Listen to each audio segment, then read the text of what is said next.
May isa akong gustong sabihin pala. Aambag lang ako dun sa pagkaka-appoint kay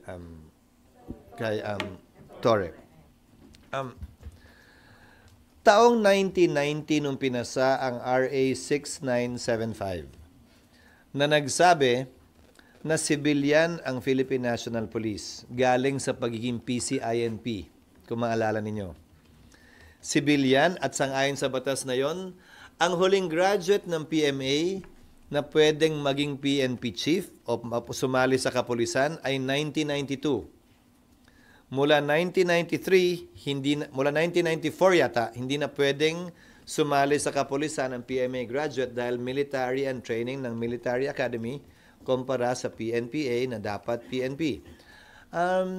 Si General Torre ang kauna-unahan, PNPA graduate na magsisilbi bilang PNP chief sa kasaysayan ng ating bansa.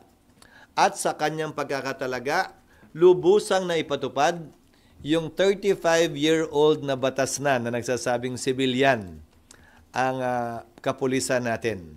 So mabigat ang nakaatas sa balikat niya para pakita at patunayan na yung ginawang batas ng Kongreso mahigit 35 taon nang lumilipas ay tunay nga, tama at nararapat kaugnay sa ating kapulisan na civilian na ang nature at hindi military ang nature.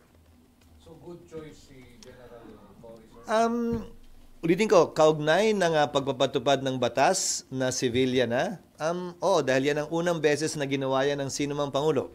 At ngayon din naman kasi, nagkataon, na may senior na PNPA na nakarating sa rango na qualified na maging PNP chief.